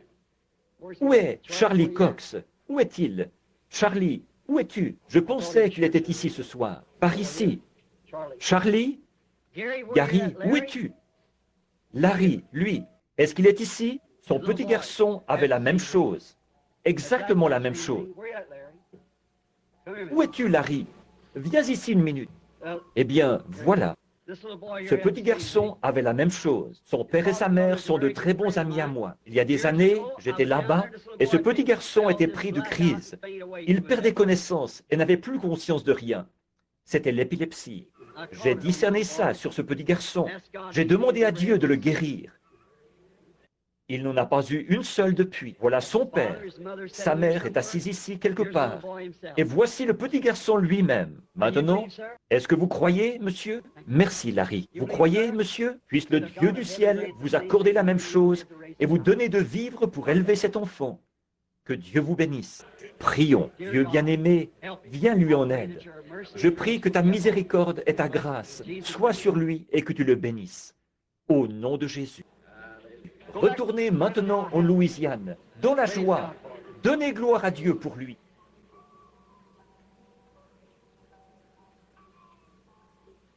Oh yeah. You're from Louisiana. Oh oui, il était de la Louisiane, effectivement, de la région de Lake Charles. C'est vrai. I can catch your thoughts Voyez-vous, now. je peux capter vos pensées maintenant. Praise be to God. Que Dieu soit loué. Well, you're asking for a Eh bien, vous demandez une bonne chose. Vous voulez avoir un bébé. Vous avez eu des enfants déjà, couple of 2 children, ou but 3 you want enfants, another one. mais vous en voulez un autre. Puisse le Dieu du ciel vous l'accorder, ma sœur. Venez, je veux juste vous imposer les mains. Dieu bien-aimé, donne à cette femme ce que son cœur désire, parce que c'est une noble cause. Au nom de Jésus, Amen. Now go have the child. Maintenant, allez avoir cet enfant. Dieu est un Dieu bon. Vous croyez ça? He knows all that we have need of. Il sait tout ce dont nous avons besoin. Il pourvoit à tous nos besoins si nous le croyons. He said, if thou canst believe. Il a dit, si tu peux croire, je vous ai serré la main quelque part. Je ne me rappelle plus où c'était, mais quelque part je vous ai serré la main. I don't just exactly Je ne me rappelle plus exactement, seulement nous étions quelque part, aujourd'hui, quelque part, mais je ne sais pas où c'était. But that's not what we're here Par to talk contre, about. ce n'est pas là, nous ne sommes pas là You're pour here parler to de talk ça. about or to Vous pray êtes là because pour you're parler praying for de... somebody else. ou pour prier. Vous voulez que je prie pour quelqu'un d'autre. C'est exact. He isn't here. Il n'est pas ici. Il est en Géorgie, malade. Il n'est pas seulement malade physiquement, mais il est malade spirituellement. Votre cousin, vous croyez que Dieu va s'en occuper parce que vous vous êtes tenu là pour lui? Vous le croyez? Venez, prions ensemble. Dieu bien-aimé, accorde à cet homme ce que son cœur désire, afin qu'il reparte et trouve cet homme en train de pousser les cris vers Dieu. C'est au nom de Jésus que je le demande. Amen. Que Dieu vous bénisse. Ne doutez pas, croyez de tout votre cœur. How do you do?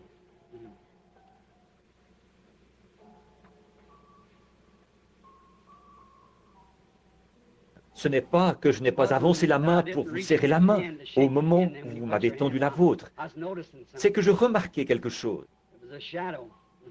Real dark and C'était une ombre très sombre et noire. C'est pour That's the ça. reason I know I caught Je your sais hand que by si je that vous avais way. pris la main, je l'aurais trouvé par ce moyen, voyez-vous. But it's a cancer. Mais c'est un cancer. You believe that God's able to move it? Vous croyez que Dieu peut l'ôter de là? It's on your breast. Il est sur votre poitrine, du côté gauche. Vous voulez rentrer en Caroline et rendre gloire au Seigneur de vous avoir rétabli, n'est-ce pas? Vous voyez ce que je veux dire? Let's pray. Prions. Dieu bien-aimé, Au nom de Jésus-Christ, celui qui est présent en ce moment, comme les enfants mangent le pain de Dieu, que cet enfant lui aussi bénéficie de la foi, du pain de Dieu qu'il lui donne maintenant pour sa guérison, qu'il reparte et soit rétabli au nom de Jésus. Amen. Que Dieu vous bénisse, frères. Croyez de tout votre cœur. How do you do?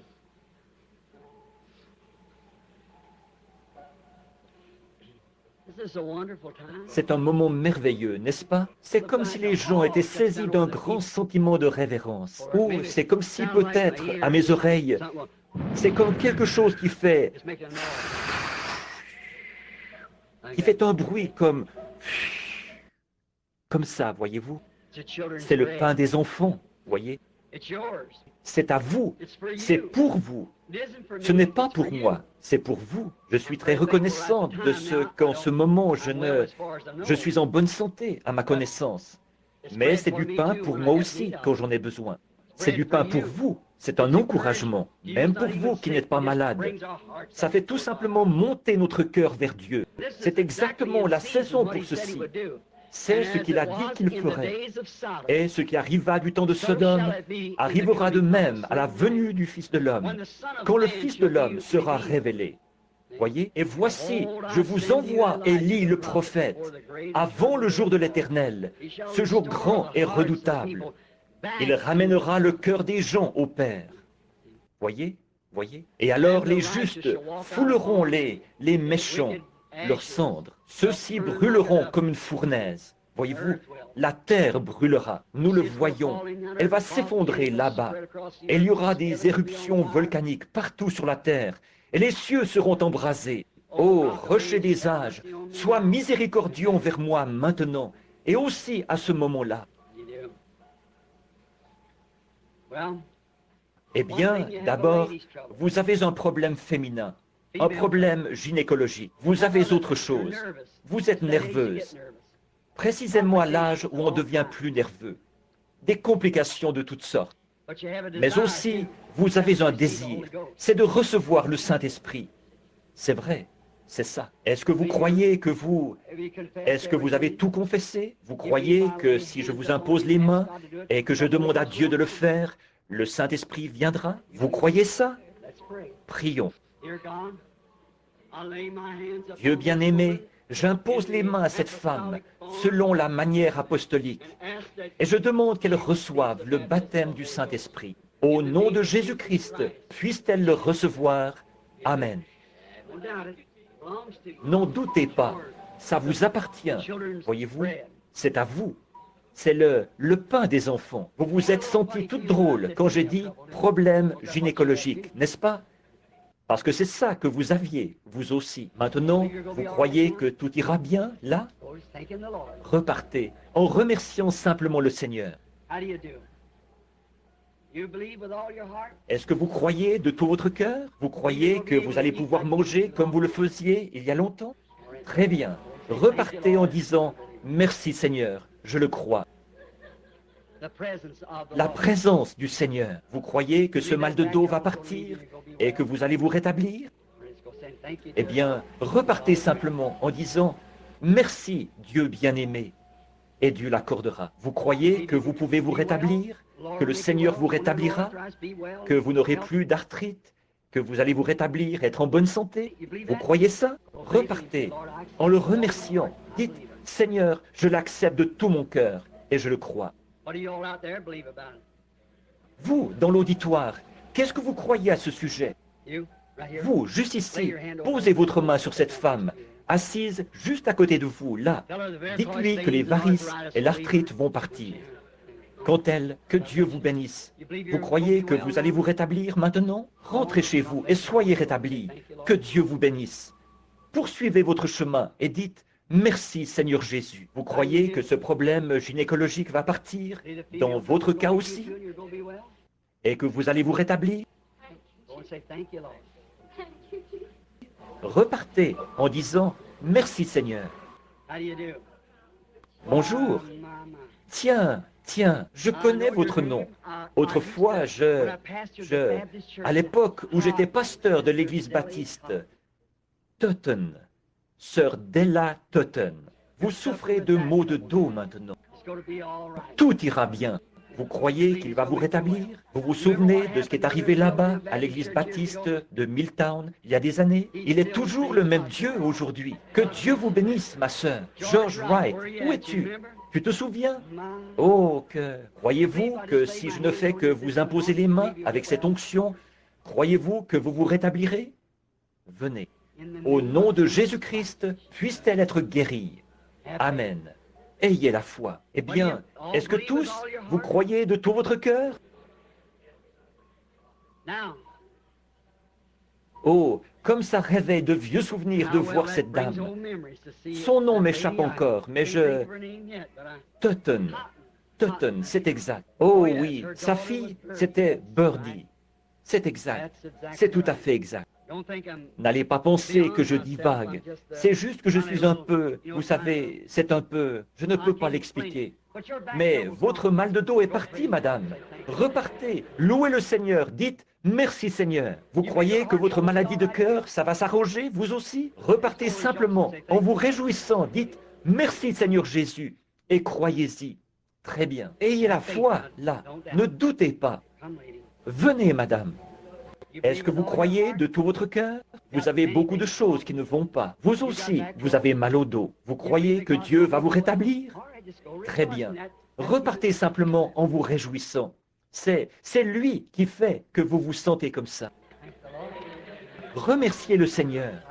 Que Dieu vous bénisse, sœur. Salut, fiston. Vous croyez que Dieu va guérir la nervosité de cet enfant et le rétablir? Vous le croyez? Très bien. Salut, mon petit ami. Laisse-moi te serrer la main. Dieu bien-aimé, délivre ce petit garçon de cette vilaine chose. Et puisse-t-il vivre et être normal. Au nom de Jésus. Amen. Que Dieu vous bénisse, frère. Vous le croyez, n'est-ce pas? Ça va s'arranger. Ne doutez pas du tout. Vous êtes bien jeune pour être cardiaque. Vous croyez que Dieu vous rétablira? Repartez en disant « Merci Seigneur de m'avoir guéri ». Vous croyez que Dieu va guérir ces problèmes d'estomac et vous rétablir? Allez votre chemin, réjouissez-vous et dites « Merci Seigneur ». Il est encore Dieu, n'est-ce pas? Tout ce que vous avez à faire, c'est croire, simplement, pas vrai? Est-ce que vous croyez au Fils de l'homme dans les derniers jours? Il s'est passé quelque chose ici, il y a quelques minutes, et je n'arrive pas à... Je cherche à voir où c'était. Quelqu'un a eu la foi et a fait quelque chose. Ou peut-être que je les retrouverai dimanche prochain, ou quand je le pourrai. Est-ce que vous... Voilà, c'est encore là. Vous avez la main levée. Est-ce que vous croyez que Dieu peut guérir cette maladie de cœur? Vous rétablir? Guérir votre fille là-bas qui a... Vous le croyez? Madame Neff? Vous croyez que Dieu... Léo Neff? Je ne vous connais pas, mais c'est bien votre nom. Vous souffrez du cœur, et votre petite fille a des problèmes avec ses reins. Vous croyez qu'elle va se rétablir? Votre foi vous guérit. Croyez de tout votre cœur. Vous qui êtes là, où il y a le baptistère, qui êtes là et qui avez des problèmes d'estomac, Jésus-Christ vous rétablit. Vous croyez? Il est le même hier, aujourd'hui, éternellement. Imposons-nous les mains les uns aux autres maintenant. Oh, pensez à l'heure où nous sommes. Pensez au moment, pensez-y. Nous sommes en présence même de Jésus-Christ, le Fils de Dieu. Il a promis qu'il ferait ceci dans les derniers jours. Mes mains sont posées sur ces mouchoirs. Dieu bien-aimé, je te prie de bénir ces mouchoirs pour la guérison du corps de ces gens, par le nom de Jésus-Christ. Maintenant, pendant que vous avez les mains posées les uns sur les autres, chacun de vous, vous êtes membre du corps de Christ. Ce même Saint-Esprit qui a promis de révéler les secrets des cœurs et de faire ces choses, il est en vous. Vous êtes une partie de lui et il est une partie de vous. Or, il a dit ceci, « Voici les signes qui accompagneront ceux qui auront cru. » Ça, c'est vous. S'ils imposent les mains aux malades, les malades seront guéris. Maintenant, ne priez pas pour vous-même. Priez pour la personne sur qui vous avez posé votre main, parce qu'elle prie pour vous. Maintenant, prions ensemble et qu'il n'y ait pas une seule personne faible dans ce bâtiment. Pourquoi faudrait-il attendre plus longtemps, mon cher frère, ma chère sœur? Le voici, le Saint-Esprit, Dieu, ici même, la chose même dont nous avons parlé. Cher Jésus, nous reconnaissons ta présence. Tu as rendu la vie à ce petit bébé l'autre jour, après qu'il était mort, par la prière de la foi. Dieu bien-aimé, il y a beaucoup de gens dont nous n'avons pas pu nous occuper. Le temps avance, mais ils ont posé leurs mains les uns sur les autres. Ce sont des croyants. Nous sommes assis en présence du Seigneur Jésus-Christ, qui est ressuscité des morts, le même hier, aujourd'hui, éternellement. Satan, tu es vaincu. Jésus-Christ t'a vaincu. Il est ressuscité des morts et il est au milieu de nous ce soir, en train de confirmer ce message des derniers jours. Sors de ces gens, laisse-les au nom de Jésus-Christ. En mon nom, ils chasseront les démons. Et tu es chassé au nom de Jésus-Christ. Quitte cette assemblée. Tous ceux d'entre vous qui acceptent maintenant leur guérison, levez-vous. Tous ceux qui acceptent la guérison, levez-vous. Levez vos mains maintenant et donnez-lui la louange. J'accepte maintenant ma guérison. Dites ça à Dieu. J'accepte maintenant ma guérison. Tu es le même hier, aujourd'hui, éternellement, ô Christ. Je crois maintenant en toi. Viens au secours de mon incrédulité. Amen. I will praise him. I will praise him. Praise the Lamb for sinners slain. Give him glory, all ye people, for his blood has washed away each stain. Vous l'aimez, n'est-ce pas? Alors, louons-le. Tout le monde, les mains levées, donnez-lui la louange pendant que le frère s'avance pour terminer la réunion.